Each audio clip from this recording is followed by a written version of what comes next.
আজকে আমাদের মহাষষ্ঠী, আমাদের সবচেয়ে বড় দুর্গোৎসব। সবাই ভালো থাকুক, দেশ পরীক্ষার রেজাল্ট যেন ভালো করি, এটাই। দেশ একটা সুশৃঙ্খল ভাবে আমাদের যে দুর্গাপূজার এটা উদযাপন হতে থাকুক। বাংলাদেশে যে একটা অরাজকতা চলছে এটা যেন খুব তাড়াতাড়ি কেটে যায়। দুর্গার কাছে প্রথমেই প্রার্থনা জানাবো আমরা যে অপরাধ করি সেই অপরাধ থেকে যেন মুক্তি হতে পারে। মার কাছে প্রত্যাশা সবাই যেন ভালো থাকে। করোনা যখন হয়েছিল একটা অনেক বড় দুর্যোগের আমরা শিকার হয়েছিলাম, এমনটা যেন ফিউচারে না হয়।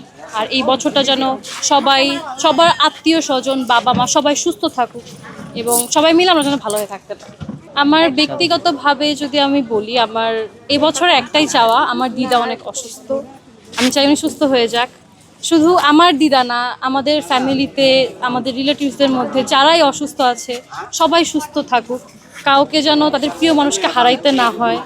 এবং আমাদের দেশের মধ্যে এখন একটু খারাপ পরিস্থিতি চলতেছে কিছু কিছু জায়গায়, এই প্রবলেমগুলো যেন খুব তাড়াতাড়ি সলভ হয়ে যায় আর সবাই ভালো থাকুক দেশে, এটাই সবাই যদি ভালো থাকে তাহলে আমরা ইন্ডিভিজুয়ালও ভালো থাকবো। অ্যাকচুয়ালি আজকে আমাদের মহাষষ্ঠী, আর ষষ্ঠী পূজার মাধ্যমে আমাদের 5 দিনের যে দুর্গোৎসব সেটা শুরু হয়েছে। বিজয় দশমী হচ্ছে আগামী বৃহস্পতিবারে। তো আমাদের আসলে দেবী দুর্গার আগমন উপলক্ষে একটা তো ফেস্টিভ্যাল কাজ করে সবার মধ্যে, আর আমাদের সকলের প্রত্যাশা যেন আমাদের সবাই সুস্থ থাকে, ভালো থাকে এবং দেবী যাতে সবার মঙ্গল করে, এই আশা করতেছি আমরা এই পুজোর উপলক্ষে। আমাদের যে দুর্গোৎসব সেটা হচ্ছে আমাদের সবচেয়ে বড় দুর্গোৎসব। তো আমাদের প্রত্যাশা এটাই থাকবে যে আমাদের দেশ, আমাদের সবাই যাতে, শুধু আমাদের পরিবার না, পরিবার তো আমাদের পুরো এই দেশের মানুষ, তো সবাই যাতে আমরা সুস্থ থাকি এই কামনা করি এই পূজায়। এবারে দুর্গাপূজার মধ্যে আমাদের প্রত্যাশা সবাই যাতে সুস্থ থাকে, আমাদের সাম্প্রদায়িকতা যেটা আছে সেটা যাতে দূর হয়, সবাই যাতে অসাম্প্রদায়িক মনোভাব নিয়ে এইবারে দুর্গাপূজাটা পালন করতে পারে। শুধুমাত্র এই বছরে না, আগামী প্রতিটা বছর নতুন সরকার বা বর্তমান সরকার যেই আসুক না কেন, প্রতি বছর যাতে হিন্দুদের আমাদের অধিকারগুলো সেগুলো যাতে আমরা যাতে বঞ্চিত না হই এবং আমরা যাতে ভালো মতো পূজাটা করতে পারি, সবার যাতে অসাম্প্রদায়িক এই চিন্তাটা থাকে, সাম্প্রদায়িকতা যাতে দূর হয়, এতটুকুই আর কি। প্রত্যাশা হলো যে প্রতি আগে যে আমাদের দুর্গাপূজাগুলো হয়ে আসতেছিল দেশে স্বাভাবিকভাবে শৃঙ্খল মেনটেন করে যেটা আসতেছিল, আমরা চাই সামনের দিকে এইভাবেই হোক।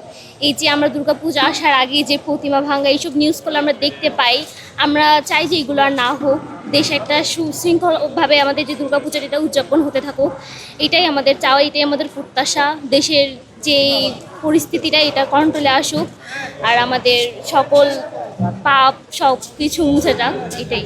মায়ের কাছে প্রত্যাশা মা সবার ভালো রাখুক, সুস্থ রাখুক, দেশে দশে সবার মঙ্গল করুক, এই মঙ্গল কামনা। সবাই যেন ভালো থাকে, ঈশ্বর যেন মঙ্গল করে, পরীক্ষার রেজাল্ট যেন ভালো করি, এটাই। মায়ের অপেক্ষায় আছে সবাই, মায়ের সাথে প্রণাম করে মায়ের পূজায় থাকবে, মায়ের সাথে হচ্ছে যে প্রার্থনা করবে যে আমার বাসার সবাই যেন ভালো থাকে, আমারে ভালো রাখো, এই যে আগামী দিনগুলো যেন ভালো কাটে। এই আনন্দের মুহূর্তের পরেই হচ্ছে আবার একটু কাদা কত মুখ থাকে, মায়ের বিসর্জন দিয়ে দিই, কতদিন পর আসার পরে আর কি মা তো চলে যায়। আমরা যারা সনাতন ধর্মাবলম্বী আছি তাদের একটাই চাওয়া মা দুর্গার কাছে, যাতে পুরো পৃথিবী সহ আমাদের যে প্রাণপ্রিয় বাংলাদেশ অনেক ভালো থাকুক, শান্তিতে থাকুক। বাংলাদেশে যে একটা অরাজকতা চলছে এটা যেন খুব তাড়াতাড়ি কেটে যায়, এটাই মায়ের কাছে প্রার্থনা থাকবে। এবং নিজের জন্য যদি কিছু বলি, মা যেন আমাকে শান্তিতে রাখে, সুখে রাখে, এটাই।